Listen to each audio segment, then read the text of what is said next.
ஏன்னா விஜயை விமர்சிக்கணும், இப்பதான் விமர்சிக்கணும். விஜய் அதிகாரத்தில் இருக்காரு. இந்த மாதிரியான ஒரு அறிவார்ந்த இனம் வந்து ஒரு திரை பிம்பத்துல போய் விழுது அப்படிங்கிறது இது. தாய்மாமன் பக்கம் தாய்மாமனும் மருமகனும் திடீர்னு பாசக்காரங்களா மாறிட்டாங்க அப்படிங்கிறது தான் வந்து இதுல சுவாரஸ்யமே. சீமானுக்கும் விஜய் தான் போட்டியா இருக்கணும். திமுக அந்த இடத்துல வரக்கூடாதுங்கிறேன். நான் போட்டி ஒரு தமிழனுக்கு இன்னொரு தமிழனுக்கு இருக்கட்டும்ங்கிறேன். லைன்ஸ் மீடியா தமிழ் உறவுகளுக்கு வணக்கம். இன்றைய அரசியல் களம் நிகழ்ச்சிக்கு தங்களை அன்போடு வரவேற்கிறேன். நான் வணக்கம். வணக்கம். நாம் தமிழர் கட்சியினுடைய ஒருங்கிணைப்பாளர் சீமான் அவர்கள் நேற்று மேடையில் பேசுனது தான் இன்னைக்கு தமிழ்நாட்டிலேயே ஒரு ஹாட் டாபிக். அவர் எந்த விதமான விமர்சனங்கள் வச்சிருக்காங்க அப்படின்றத நீங்கள் பார்த்துருப்பீங்க. குறிப்பாக அவர் வந்து ஜோசப் விஜய் அந்த விமர்சனம் இப்போ அதிக பேசுபொருளாக இருக்குது. அது கூட ரெண்டாவது அண்ணன் கார் அது மிக முக்கியமானது. கார் இப்போ ரொம்ப முதன்மையாக இருக்குது. ஆமாம், அதாவது அந்த பேச்சில் ஒவ்வொரு முறையும் சீமான் அவர்களுடைய பேச்சு வந்து ரசிக்கும்படியாக இருக்கும். எதிர்த்தரப்பாக இருந்தாலும் கூட, சீமானை பிடிக்காதவர்களாக இருந்தாலும் கூட சீமானுடைய பேச்சையே அவர் நல்லா பேசுகிறாருப்பா, நல்ல மனுஷன், நல்லா பேசுகிறாருப்பா, எல்லாம் நல்ல நல்ல விஷயங்களை சொல்கிறாரு, உணர்வாக பேசுகிறாரு, அப்படி தான் வந்து நினைப்பாங்க. ஆனால் இப்போ வந்து சமீபமாக அவருடைய பேச்செல்லாம் பாருங்கள், எல்லாமே வந்து எரிச்சலாக, அதை ஆத்திரத்தை வெளிப்படுத்துகிற, அதாவது ஒரு தோல்வியை சந்திச்சிட்டார். தோற்கும்போது தான் வந்து கொஞ்சம், வெற்றி பெறும்போது நிதானமாக இருக்கிறது மாதிரி தோல்வி அடையும் போதும் நம்ம வந்து எதனால் தோற்றோம், ஏன் தோற்றோம், எங்கே தவறு செஞ்சோம் அப்படிங்கிறதெல்லாம் ஆய்வு பண்ணணும். அது வந்து இதெல்லாம் நம்ம சொன்னால் எங்களுக்கு தெரியும்டா, நீங்கள்லாம் வந்து எங்களுக்கு ஆலோசனை சொல்ல வேண்டியதில்லை அப்படின்னு சொல்லுவாங்கன்னு வைங்களேன். நம்ம பொதுவாக ஒரு பார்வையிலிருந்து சொல்கிறோம். அப்படி வந்து சீமானவர்களுடைய இந்த பேச்சு அவ்வளோ ரசிக்கும்படியாக இல்லை. ரசிக்கும்படியாக அந்த வார்த்தை பிரயோகம் அதெல்லாம் வந்து ரொம்ப தப்பாக இருக்குது. என்னாச்சு சீமானந்தனுக்கு அப்படிங்கிற கேள்வி தான் இருக்குது. அதில் அந்த காரு சீமானவர்கள் கார் வாங்குறதுல என்ன தவறு இருக்குது? இப்போ என்னன்னா, பொதுவாக மணலில் என்னென்னா, தமிழ் தேசியம் பேசுகிறவங்களாம் ஜோல்னா பையை போட்டுட்டு ஒரு தாடியை வச்சுக்கிட்டு அது கம்யூனிஸ்ட்டுகளுக்கு சொல்லுவாங்க. இப்போ தமிழ் தேசியவாதிகளுக்கும் அந்த மாதிரி தான் வச்சுருந்தாங்க. தமிழ் தேசியவாதிகள் வந்து அங்கே இங்கேன்னு நிதி திரட்டி வச்சு தான் கூட்டம் நடத்த வேண்டிய சூழல். ஏன்னா இங்கே நம்மகிட்ட பொருளாதார நிலையில் நம்ம மேலே இல்லை.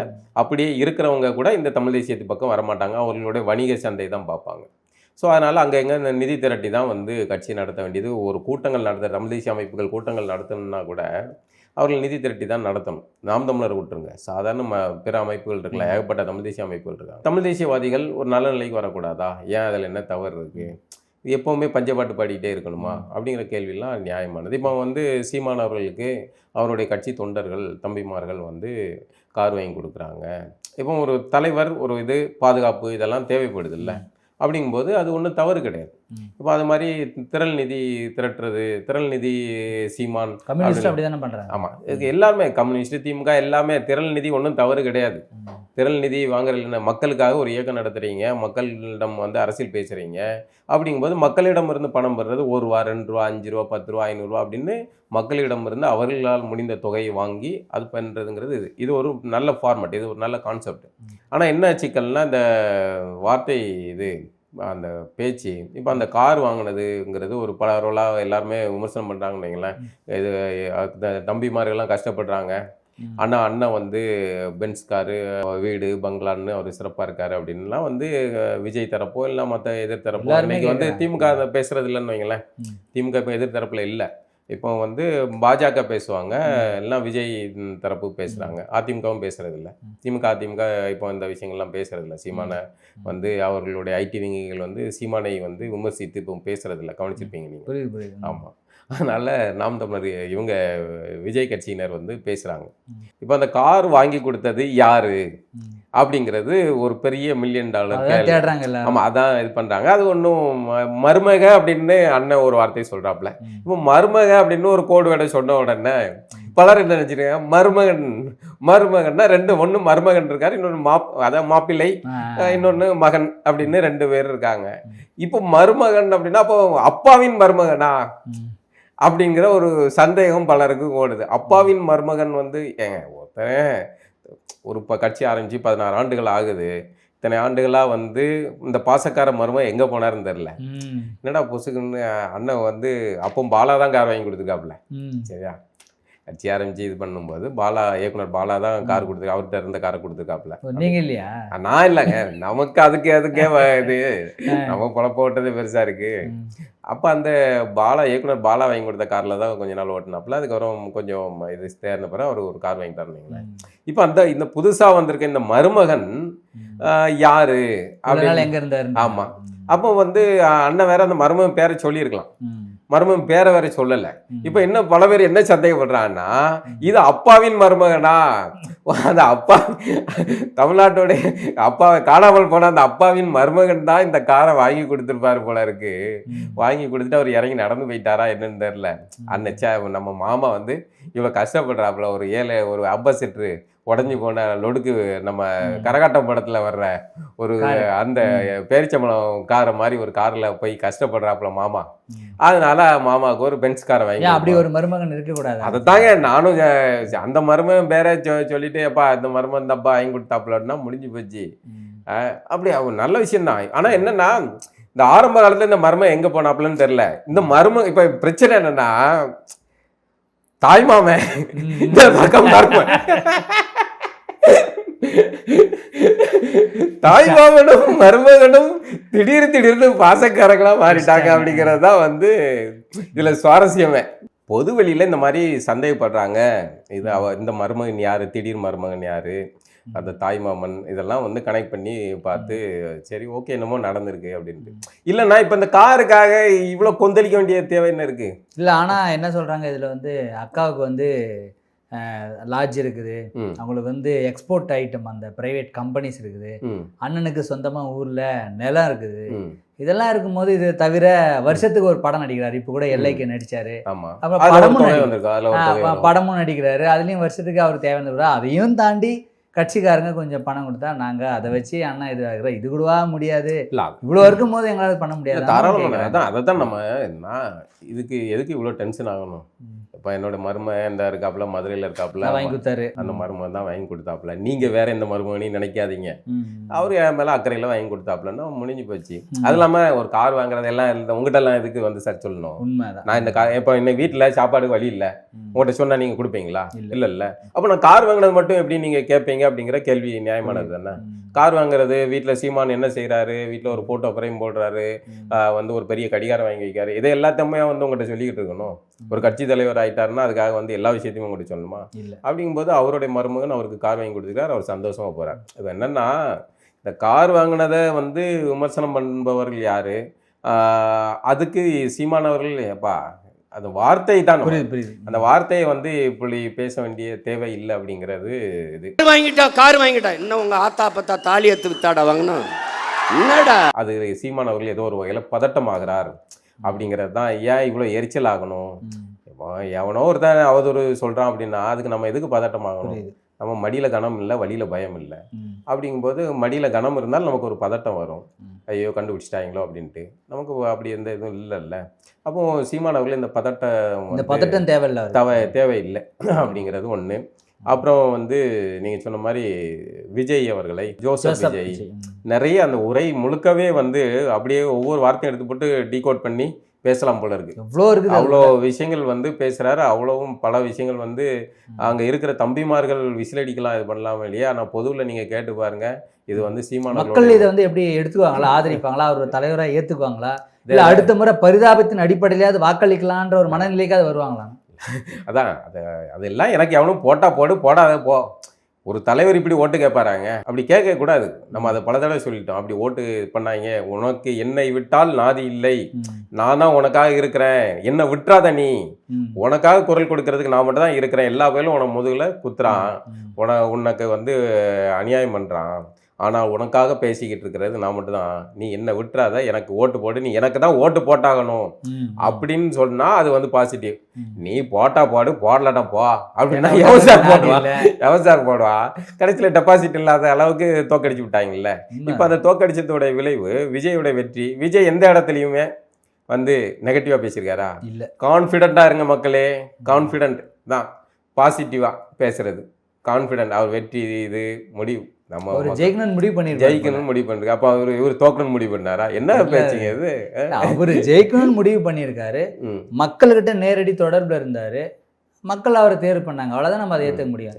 ஜனநாயக முறைப்படி தானே அவர் வெற்றி பெற்றிருக்காரு. ஆமாம், அதனால் அந்த கொஞ்சம் வந்து சீமானவர்களுடைய உரையில் எரிச்சல், ஒரு விரக்தி. இல்லை, இந்த ஜோசப்ன்ற பெயர் வந்து இதுதான் பிரச்சனையா இருக்கு அப்படின்னு திமுக சேர்ந்த அனிதா ராதாகிருஷ்ணன் இதுதான் சொல்றாரு, பிஜேபி சார்ந்த எச் ராஜாவும் இதை தான் சொல்றாரு, நாம் தமிழர் ஒருங்கிணைப்பாளர் சீமானனும் இதை தான் சொல்றாரு. இப்போ அதுதான் வந்து சுவாரஸ்யமானது. அதாவது இந்த குரல் யாருடைய குரல்? ஜோசப் விஜய் அவர் திரைப்படத்துக்கு வந்தார். திரைப்படத்துக்கு வந்தால் என் பேர் கூட பாலகிருஷ்ணன் என் பேர். நான் பாலான்னு தான் கார்ட்டூனிஸ்ட் பாலான்னு வச்சேன். பாலான்னா ஏகப்பட்ட பாலா இருக்காங்க. இந்த பாலமுருகன், பாலகிருஷ்ணன், பாலஜிப்ரமணி, அப்படின்னு ஏகப்பட்ட பாலாங்கிற பேர் இருக்கும். அவன் நம்மளை தனித்து காட்டுறதுக்காக கார்ட்டூனிஸ்ட் பாலான்னு வச்சுக்கிட்டேன்.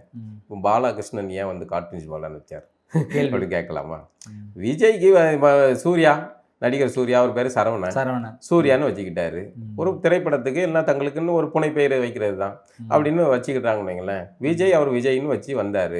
அதில் ஒன்று சான்றிதழ் எல்லாத்துலேயுமே ஜோசப் விஜய்ன்னு இருக்கு. இப்போ தேர்தல் என்னன்னா ஜோசப் விஜய்னு தானே கொடுக்க முடியும், தளபதி விஜய்னு கொடுக்க முடியாது. அதெல்லாம் ஜோசப் விஜய்ங்கிறத எச் ராஜா அந்த பிகில்லா மெர்சல் படமும் ஒரு பஞ்சாயத்து அப்பவுமே அவர் லெட்டர் பேட்ல வந்து தன்னுடைய பேரை வந்து ஜோசப் விஜய்னு எச் ராஜாவுக்கு பதிலடியா வந்து ஒன்று அந்த ஜிஎஸ்டி பிரச்சனை ஒன்று படத்தில் காட்டுனதுக்காக ஒரு பிரச்சனை சங்கிகள் உருவாக்குனாங்க. அவங்க சரியா எதிர்க்கிறாங்க. ஆமா, இப்ப அவர்களோட பொறுத்த வரைக்கும் ஜோசப் விஜய்ங்கிறத அவன் வேற்று மதத்தவர் அப்படிங்கிற அடிப்படையில் அவர்கள் வந்து எதிர்க்கிறாங்க. ஆனால் சீமானவர்களுக்கு ஜோசப் விஜய்ங்கிறது எது எரிச்சலாக வேண்டிய தேவை என்ன இருக்குன்னு கேட்குறேன். விஜய் ஜோசப் விஜயா இருந்தானா இதெல்லாம் ஒரு குற்றச்சாட்டா சார்? இளங்கோவன் வந்து இளையராஜா பேரை சொன்ன மாதிரி இருக்கு.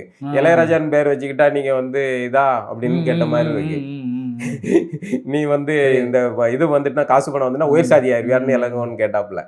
அந்த டைப்பான டோன் இருக்கு. இப்போ விஜய் ஜோசப் விஜயா இருக்கு. இன்னொன்னு நான் என்ன சொல்றேன், இதுதான் சிறந்த இதுங்கிறேன். விஜயாக அவர் வெற்றி பெற்றதை விட ஜோசப் விஜயாக வெற்றி பெற்றதா சார் அத்தனை பேரும். ஒருத்தன் கூட விஜயை தேர்வு பண்ண ஓட்டு போட்டாங்க எல்லாரும் கிறிஸ்தவர்கள் போட்டாங்களா, இஸ்லாமியர் போட்டாங்களா? எல்லாரும் சேர்ந்தானே, இந்துக்கள் எல்லாரும் சேர்ந்தானே போட்டாங்க. எல்லாரும் போட்டு ஜெயிக்க வச்சிருக்காங்க. ஜோசப் விஜய்ங்கிறத தெரிந்து இவர் வந்து ஒரு கிறிஸ்தவர் தெரிஞ்சு தானே ஓட்டு போட்டாங்க. இதுதானே வந்து வெளிப்படைத்தன்மை. இப்போ ரஜினி நான் பச்சை தமிழன் சொல்லாம நான் மராத்தியர்பா, கர்நாடகத்தை சேர்ந்த கர்நாடகாவில் வசித்த ஒரு மராட்டியன், தமிழ்நாட்டுக்கு வந்தேன், இங்க இந்த தமிழ்நாடு தான் என்னை வாழ வச்சது, தமிழர்கள் தான் என்னுடைய ஒரு துளி வேர்வைக்கு ஒரு பவுன் தங்க காசு கொடுத்து என்னை செழிப்பாக்க வச்சிங்க, நான் உங்களுக்காக உழைக்கிறேன் அப்படின்னு வெளிப்படையா சொன்னா அது நேர்மை. வைகோ நான் ஒரு தெலுங்கர், இந்த மண்ணில் தான் நான் வந்து நூற்றாண்டுகளா இந்த மண்ணில் தான் இருக்கிறேன், இந்த மண்ணுக்கும் மக்களுக்கும் நான் நேர்மையா இருப்பேன் அப்படின்னு சொன்னா அது நேர்மை. அது வந்து வெளிப்படை. அந்த வைகோ தன்னை தமிழர் சொன்னா அது மோசடியானது. இதுதான் இது. இப்போ விஜய் தன்னை வந்து இந்த பேரை மறைச்சி ஒருவேளை விஜய் நின்று ஜெயிச்சிருந்தா நாளைக்கு இவங்க எல்லாரும் இல்ல நீங்க ஜோசப் விஜய் சொல்லிருக்கணும், நீங்க விஜய்ன்னு சொல்லி நீங்க ஜெயிச்சு சொல்லியிருப்பாங்க. இப்போ மொத்த தமிழ்நாடு முழுக்கமே விஜயோடைய முகமும் சின்னமும் தான் பேசப்பட்டது. வேற வேட்பாளர்கள் யார் என்னங்கிறது யாருக்குமே தெரியல. இப்போ எல்லா சாதியினரும் இருந்தார்கள், எல்லா மதத்தவர்கள் இருந்தார்கள், வந்து நிறைய தப்பான ஆட்களும் இருந்தார்கள். எல்லாரையும் விஜய்ங்கிற பிம்பம் ஜெயிக்க வச்சிச்சு இல்ல, சரிதானே?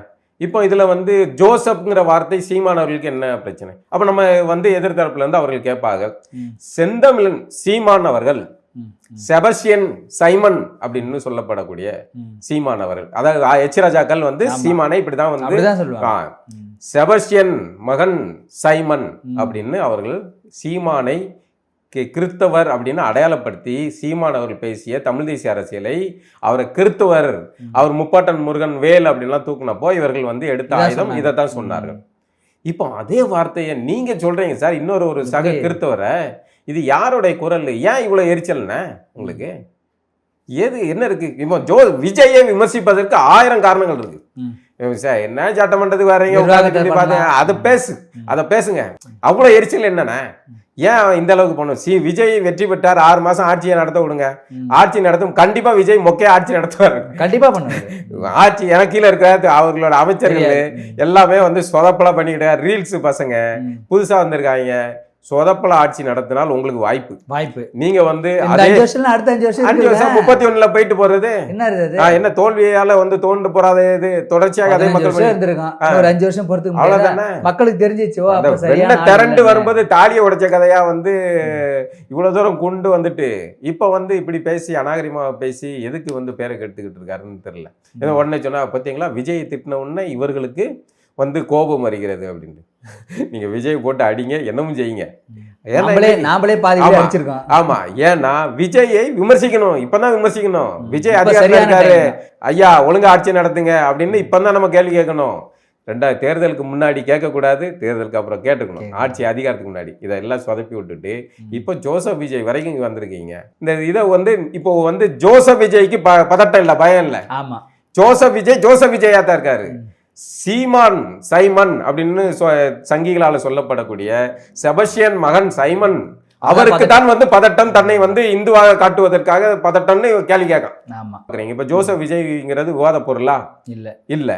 அப்ப நீங்க இப்ப கேட்க வச்சோடனே கண்ட பெயர்ல இப்ப வந்து உங்களை கேட்கிறான், சீமான் எதற்கு தன் தந்தை பெயரை மாற்றினார்? விஜய் அது தன் பெயரை படத்துக்கு விஜய்னு வச்சுக்கிட்டாருங்க. இப்போ அதுக்கு ஒரு தேர்தலில் சான்றிதழ் என்ன பேர் இருக்குமோ அதை தான் கொடுக்க முடியும். இப்போ நான் தேர்தலில் போட்டுட்டேன்னா ஜி பாலகிருஷ்ணன் அப்படின்னா கொடுக்க முடியும். அதான் எனக்கு ஸ்டைலா இந்த பேர் தான் இல்ல சார், என்ன ஊரெல்லாம் என்ன தளபதின்னு தான் கூப்பிடுறாங்க அப்படின்னு மாத்த முடியும். இல்ல கெசட்ல போய் எல்லாருமே 2 பேர் வச்சிருக்காங்கல்ல, அடைமொழியா ஒரு பேர் வச்சிருக்காங்கல்ல. அப்போ வந்து சீமானவர்களுடைய இந்த கோபத்தில் நியாயம் கிடையாது. அவர் வந்து விஜயை நோக்கி நீட்டின விரல் அவரை நோக்கி பல விரல்கள் அவரை நோக்கி திரும்புது. நம்ம நிறைய பேர் வைக்கிற விமர்சனம் என்னன்னா, சீமானுக்கு வந்து ஏன் தன்னை கிறிஸ்தவராக காட்டிக்கிடல, என்ன பிரச்சனை, என்ன தயக்கம், எதுக்கு வந்து தன்னை வந்து இதாக காட்டிக்கணும்? அதுவும் இல்லாமல் நான் அதை எல்லாம் இது பண்ணையும் செய்வேன். ஒரு மதத்துக்கே என்னுடைய முன்னோர்கள் ஒரு மதம் மாறி இருக்கிறார்கள். எனக்கு முருகன் முடிச்சிருக்கு, நான் கும்பிட, நான் எவன்டால கேட்கணும் அப்படிங்கிறது என்னுடைய சுயநிலை விருப்பம். என்னுடைய விருப்பம். எங்க பாட்டனாருக்கு ஆண்டவரை பிடிச்சிருந்துச்சு, அதுக்கு முந்தின பாட்டவருக்கு அல்லாஹ் பிடிச்சிருந்துச்சு, அது அவங்க விருப்பம். எனக்கு வந்து முருகனை பிடிச்சிருக்கு, அது அவருடைய சுதந்திரம். அந்த மாதிரி சீமானவர்களுடைய சுதந்திரமா இதை எடுத்துக்கலாம். ஆனால் இப்போ வந்து இந்த கேள்வி அதை வந்து சீமான் சைமனாகவே இருந்து அப்படியே இருந்து எனக்கு முருகன் பிடிச்சிருக்கு இருந்தா ஒருவேளை தமிழ் தேசிய களத்துல நம்மளால களமாட முடியாது, மக்கள் நம்மளை ஏத்துக்க மாட்டாங்க. அப்போ யாருக்கு வந்து சிந்தனை பலகீனமா இருக்கு, யாருக்கு சிந்தனை பலகீனமா இருக்குங்கிற கேள்வி வருது இல்ல இப்போ. அப்போ இதுதான் ரொம்ப நாளா MK ஸ்டாலின் அன்னைக்குதான் தெரியும் ஒரு முத்துவேல் கருணாநிதி ஸ்டாலின் அப்படின்னு. ஆமா, அது மாதிரி எல்லாருக்கும் ஒரு பேர் இருக்குல்ல. அப்போ இந்த மாதிரியான இது வந்து தவறா போகுது சீமானவர்களுக்கு முழுக்க வந்து. இப்போ சீமானவர்கள் வந்து இது முன்னாடி இருக்க காலகட்டத்தில் திராவிடத்தை ஒழிக்கணும், அதுதான் என்னுடைய முதல் கொள்கையாகவே இருந்துச்சு அப்படின்னு ரொம்ப நாளாக சொல்லிட்டு வந்தார். இன்னைக்கு புதுசாக வந்துக்கிற தாவேகாவை ஒழிக்கணும், அதுதான் என்னுடைய கொள்கைன்னு அப்படின்னு சொல்கிறாரு. இப்போ இந்த மாதிரி அந்த கொள்கையை, அந்த திராவிடத்தை ஒழிச்ச இந்த மக்களை பொதுவெளியில் தருதல கூட்டங்கள் இதெல்லாம் வந்து அப்படின்னு சொல்றத மக்கள் வந்து ரொம்ப அருவருப்பா இதை பாக்குறாங்க. மக்கள் வாக்களித்த மக்கள் அப்படி கேட்கறது. எந்த அரசியல் கட்சிகளும் மக்கள் இந்த மாதிரி தேர்வு பண்ணிட்டாங்க, ஓகே மக்களுடைய தேர்வு, மகேசன் தேர்வு, நாங்கள் தீர்ப்பை வந்து ஏத்துக்கிறோம் அப்படின்னு போயிட்டு தான் போவாங்க. இது வந்து மக்களை வந்து இன்னொன்று அந்த மனநிலை விமர்சிக்க வேண்டிய மனநிலையான விமர்சிக்க வேண்டிய மனநிலை தான். இந்த மாதிரியான ஒரு அறிவார்ந்த இனம் வந்து ஒரு திரை பிம்பத்தில் போய் விழுது அப்படிங்கிறது இது. ஆனால் அந்த திரை பிம்பத்தில் போய் விழுற நம்பிக்கையை நாம பெற முடியல சார். அந்த நம்பிக்கை ஏன் நம்மகிட்ட வரல? அந்த நம்பிக்கையை நம்ம எங்க சிதைச்சோம்னு ஆய்வு பண்ணணும்ல, அசலணும்ல.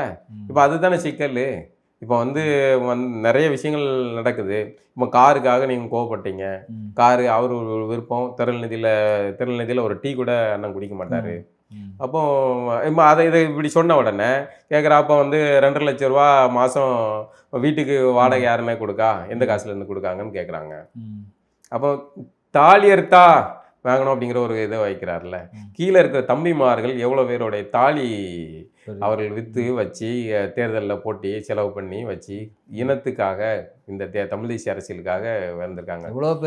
எவ்வளோ பேர் இழந்திருக்காங்க. ஒரு தேர்தலில் நின்ன போட்டிட்டவர் அடுத்த தேர்தலில் உங்கள் இதில் இருக்காங்களா பெருவாரியா?